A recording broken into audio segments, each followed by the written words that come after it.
Hello guys, welcome back again to my channel. So the video I want to watch the video of two sections where Dokubo Asari came up to say that NNAMDI KANU is a criminal. Coming from Dokubo Asari that we know that have always stand with NNAMDI KANU, and there's coming again to that NNAMDI KANU is a criminal. The same person that stood with Tinubu before is now saying that Tinubu is a bad president for the people. I know Dokubo Asari proved to be a person that you can never trust. He's not one-sided. He had different tongues. Because I remember when he was standing for NNAMDI KANU, that the government should release NNAMDI KANU, that NNAMDI KANU have done nothing wrong. He's the same person that came out to say that NNAMDI KANU is a criminal. So I think he's the kind of person that just buys, maybe you come and bribe him to stand with you. That's how he has been standing. He's not one place. And again, after watching this video, you're going to watch the video where Chief of Staff actually exposed those that are involved or those that are sponsoring or financing insecurities in our country called Nigeria. And after they saw that it's IPOBs, and I'm surprised that it's coming from the Chief of Staff, because the same man was one said that Simon Ekpa should be brought out to Nigeria to face trials, because they said that he's the one financing insecurity in Nigeria. Until today, our government don't have any proof or evidence that Simon Ekpa is the one financing insecurities here in Nigeria, because they've asked the government to bring evidence, bring proof now, no single proof. And don't forget, those 4 persons that were arrested with Simon Ekpa have been released to go home. That means soon someone will also be sent home, because there's no clear evidence or charges against him that signify that this person is the person sponsoring insecurities in our country, Nigeria. So now I'd like guys to start with Simon Dokubo this video first of all, and then we'll now move down to the one of Chief of the first staff. So let's watch the video together, and I'll meet you guys shortly. Now, how was your face-off with the military eventually resolved? I didn't have any face-off with the military. They are the people who are looking for face-off. I didn't have any face-off with the military. I said what I said. Helicopters were flying over my house.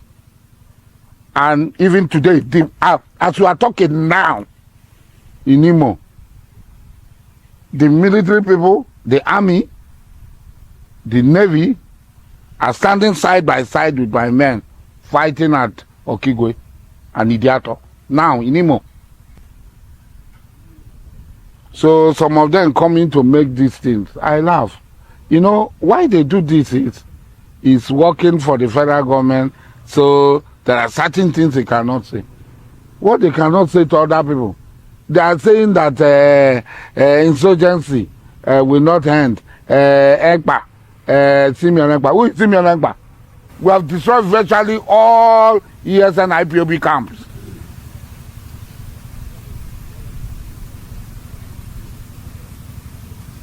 As I'm talking to them now, as we are talking, we are standing side by side with them at Idiato and Okigwe today. That's an operation. When you are fighting for self-determination, it can take any means, because the person oppressing you will not allow you to just go. The person oppressing you will do everything to keep you. So it's not a new something. It's not new. So how would you explain the continued imprisonment of NNAMDI KANU? NNAMDI KANU, the court freeing him several times. I don't think any court has freed NNAMDI KANU. No court. Let them show us evidence of NNAMDI KANU being freed. There is a process now.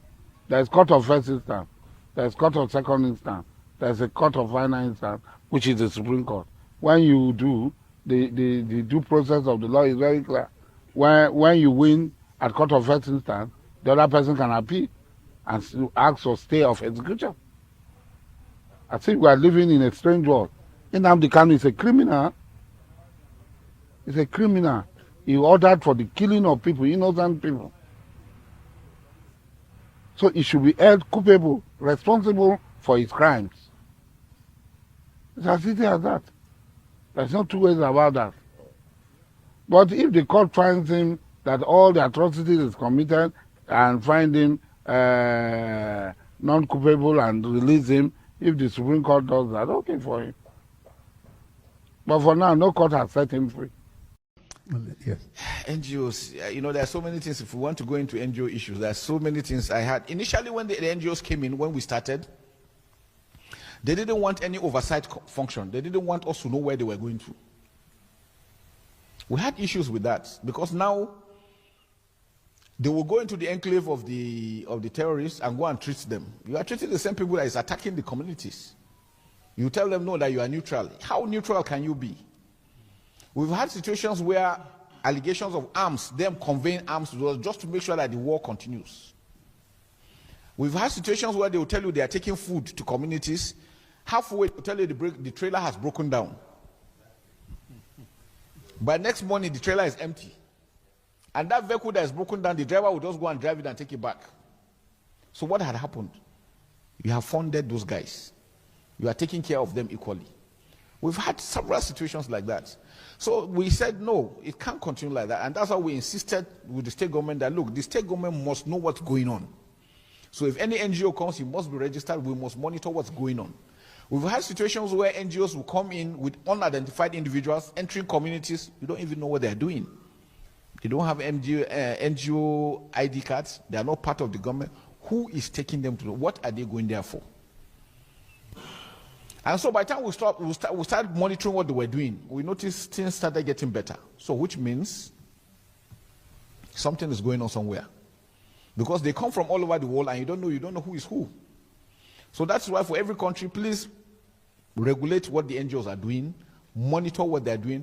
Most times you hear them telling you that they spent $10 million and then you wonder where. Most times the money is spent on themselves, on their luxuries.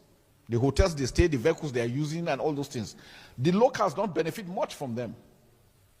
And yet this thing keeps on. I've told you, somebody will come and pay for a house for 10 years ahead. So what is he trying to tell you? This thing will never end until after 10 years, or maybe he will renew it.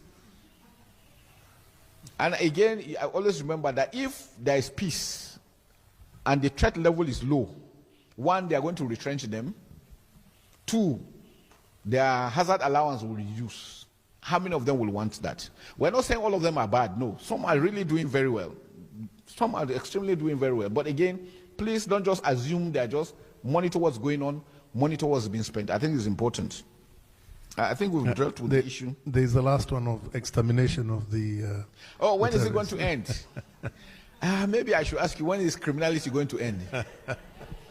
It's something that we have to live. No, the truth about it is just something that's the new world order. And it's everywhere. In America, how many killings are going on? It's all acts of terrorism. It's going to be in every country. It is your ability to mitigate, to deal with it in such a way that it does not affect the normal lives of the people. But acts of criminality will continue. That is for sure. Countries that have not had this, please don't allow it to start. Whatever it takes, once they start, please nip it immediately in the bud. It's very important. And what does it take? Monitoring. Monitoring is good. Law enforcement, legal system. These are areas that we are having a lot of challenges. And like I keep on saying that IPOB are not the ones sponsoring security in the South. It's because why? Alex Otti have come out to vindicate the Igbos, that Igbos are not the ones that are not the ones that are sponsoring security in Nigeria, because Alex Otti exposed some persons that we are attacking Imo State, yes, to make, not Imo State, Abia State, so sorry, to make sure that his administration is a failed administration. And they said that those persons are his oppositions, that means his enemies are the ones that are sponsoring insecurities in Southeast, and they are trying to destroy his administration. And now again, these CDS have actually come out to also vindicate the Igbos, that it is not the NGOs that are not the ones that are sponsoring insecurities in Nigeria. Make it make sense. I keep on saying it, Igbos are never destroyers, Igbos are builders. That means Igbos cannot destroy a country because Igbos want to see that country or that place succeed. That's how the Igbos do. Remember I put a video on my channel where a single Igbo man single-handedly innovated a school in Oyo, I think Oyo State, yes, Ogun State, yes. A single man, an Igbo man, did that. So a lot of things, Igbos are builders, not destroyers. So I'll see you in my next video. In the comment section, I will see my next video.